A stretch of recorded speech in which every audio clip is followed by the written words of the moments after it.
and I'm Dakota. I'm Tufawon, Dakota, and my ancestors fought against the United States during the Dakota War of 1862. And so when we talk about, to go back to your question about why Minneapolis, why Minnesota? I mean, there's a long legacy of resistance against state violence, that goes all the way back to the so-called like beginning of this nation and this state, right?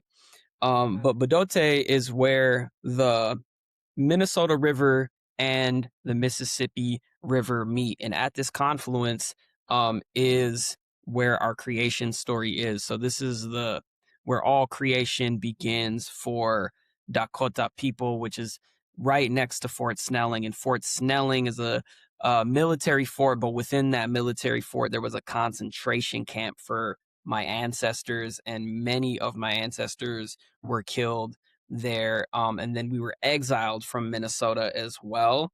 And so we were exiled and pushed onto reservations.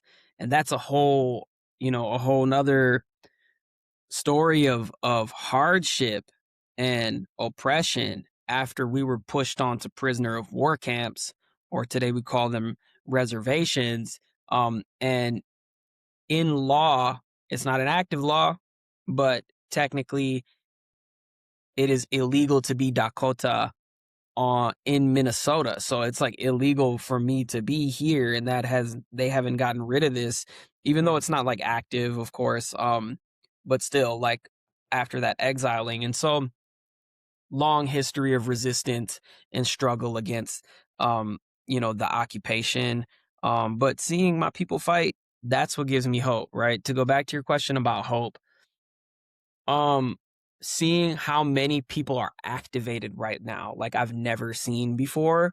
Also seeing a lot of white allyship like I've never seen before. And communities of color have been just screaming at white people for the longest, being like, yo, use your privilege to fight against the oppressor and fight against, state violence and all of this that we have been dealing with, for since the beginning of this so-called nation.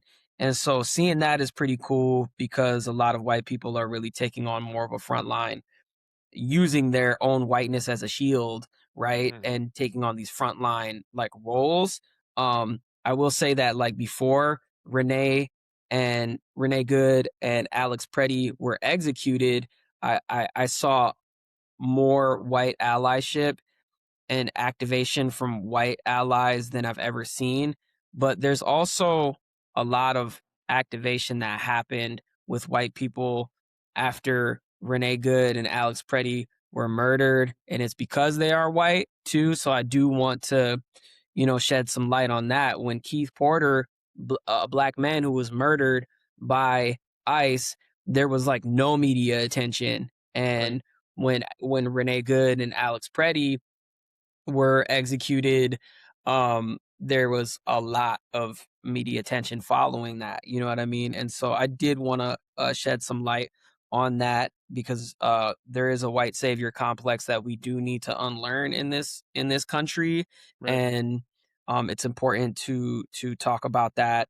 But what gives me hope, I swear, like being out here and just being with the people, yo, like just being at the powwow grounds or going to heal Minneapolis over north or pulling up to the protests, and the amount of connections that we're making and how beautiful it is to see so many people who do not stand for this fascism, who stand against ICE and all of this egregious behavior that we're seeing.